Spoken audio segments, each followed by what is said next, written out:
This weekend, NASCAR will make its momentous and historic return to the Chicago market with the Chicago Street Race. But before that, there was the Chicagoland Speedway. The track was a staple of the NASCAR Cup Series, Xfinity Series, and Truck Series for nearly 2 decades. But, unknowingly to all, 2019 would mark its last race at the facility. Heading into the day, rain was a looming threat, but early on, it was a sunny, even hot day. I'd know. I was there. And any Chicago sports fan would have been excited for this event if they were going, and even more excited once Jim Corneliuson sang the national anthem. Add to that the return of NBC and a 1-year anniversary of the slide job finish, and you had the stage set for a hell of a show. As the pace laps went on, the sky was growing black and gloomy with storm clouds. It was imperative to get the race started, and they finally did. Up through the gears they go. The Camping World 400 underway. Not a great restart by Kevin Harvick. Austin Dillon easily into the lead down into turn 1.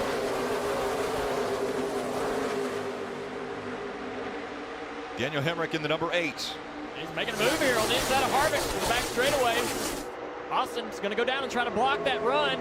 3 wide, fighting for third right now. The one of Kurt Busch on the bottom of the racetrack. Kevin Harvick right outside of him. Austin Dillon holding the lead as they go through 3 and 4. 3 wide by 3 wide by 3 wide all the way back. Down to the apron they go, searching for space around this racetrack. With the 550 package implemented in 2019, the field was packed together.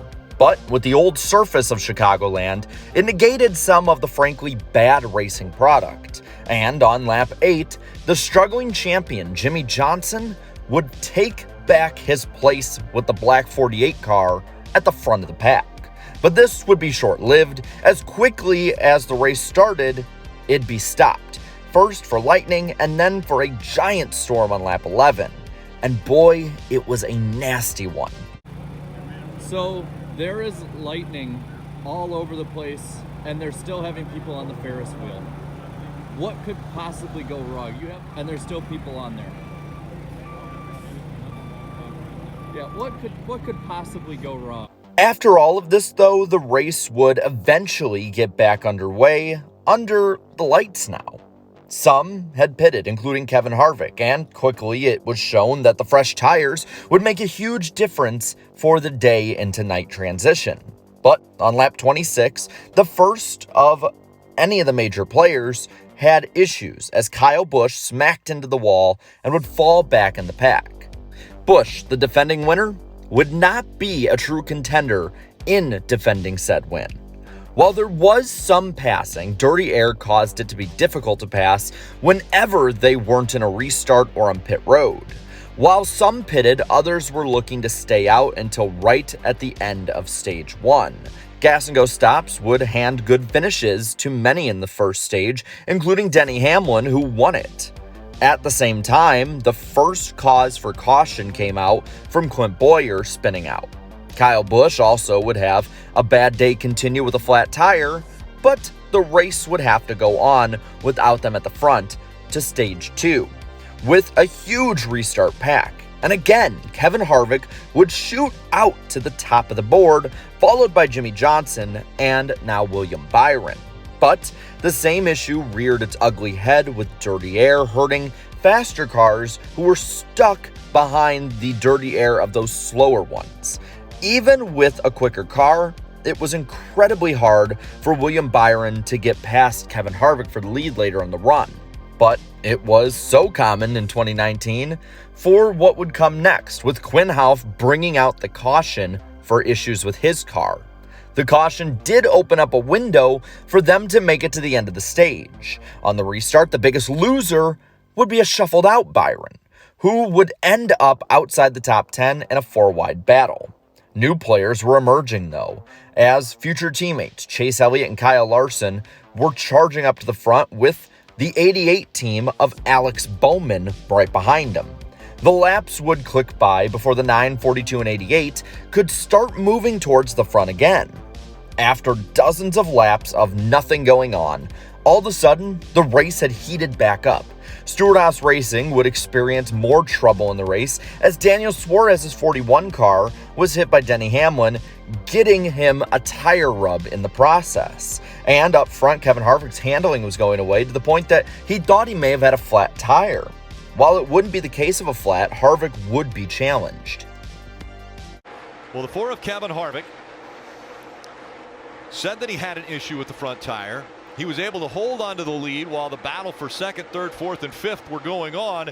And while he held on for the win of stage 2.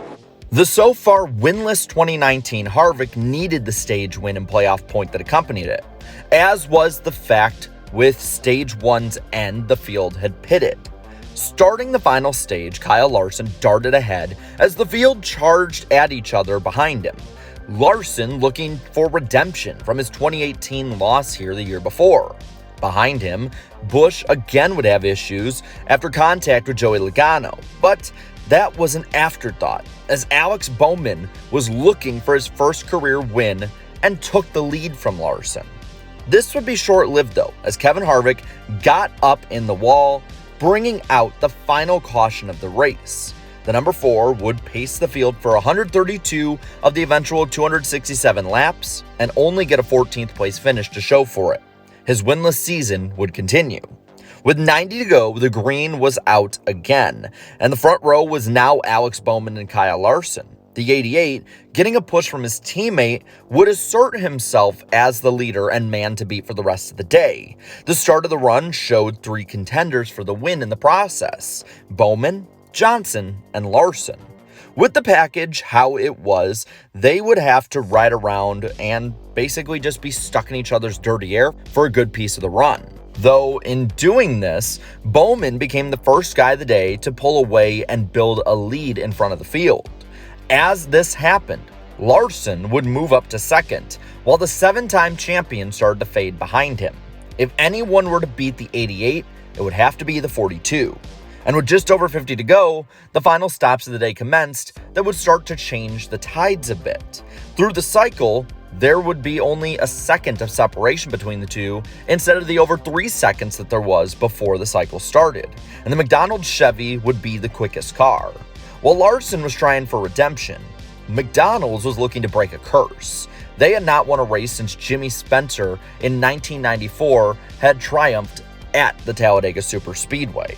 But if that were to happen, he'd have to pick up the pace, as the Axalta Chevy started to turn the wick up and was flying ahead of him. After a challenge from defending Cup champion Joey Logano, Larson would start the charge. With 30 to go, he was 3.3 seconds back. With 20 to go, he'd cut 2 seconds off that. Seeing the lead evaporating, Bowman would desperately be looking for a faster line. Larson, motivated, was so fast that he continued to just make up ground no matter what. And Bowman, who had 3 second-place finishes in 2019 and had finished every position in the Cup field from 2nd to 43rd, was wanting that first win horribly. Both of them having everything on the line in this race. With 12 to go, Larson was there. The 88 had the advantage, dumping dirty air on the 42's nose, but all of this was being at the same time as them negotiating lap traffic. Bowman wanted the bottom, while Larson wanted the top, and it came to a head. He's on his bumper now. He's going to the inside, side by side in 1 and 2. Larson all the way to the bottom of the racetrack. Bowman up on the high side by side for the lead. Side draft. He's got a quarter pedal there. He's on him. Larson takes the lead away from Bowman. Can it be redemption for a year ago? Larson's car has just been better on these long runs. That trouble earlier that the 88 had getting by lap traffic just allowed Larson to run him down, and now he's got a faster car. We'll see if Bowman wants to keep fighting. He's getting loose. Now, under 6 laps to go, but Bowman putting pressure back on the 42 as he looks low. He's there. Can he stay on that quarter pedal off the corner? He's got it. He's got it. He's going to be able to side draft. Going down the backstretch, contact made. Bowman trying to side draft. He takes the lead away as he goes to the bottom of the racetrack. Bowman's car is better on the bottom. You're clear. Oh, man, they're both chasing the back of that car. Impressively, Bowman got by Larson again and held the 42 off. to score his first win. Burning down the house and getting stuck in the wet grass from the rain before, Bowman stood triumphant. As for Larson, he'd be teammates with Bowman less than 2 years later, and while sponsor McDonald's wouldn't win today, they would win in Talladega in 2021 with Bubba Wallace.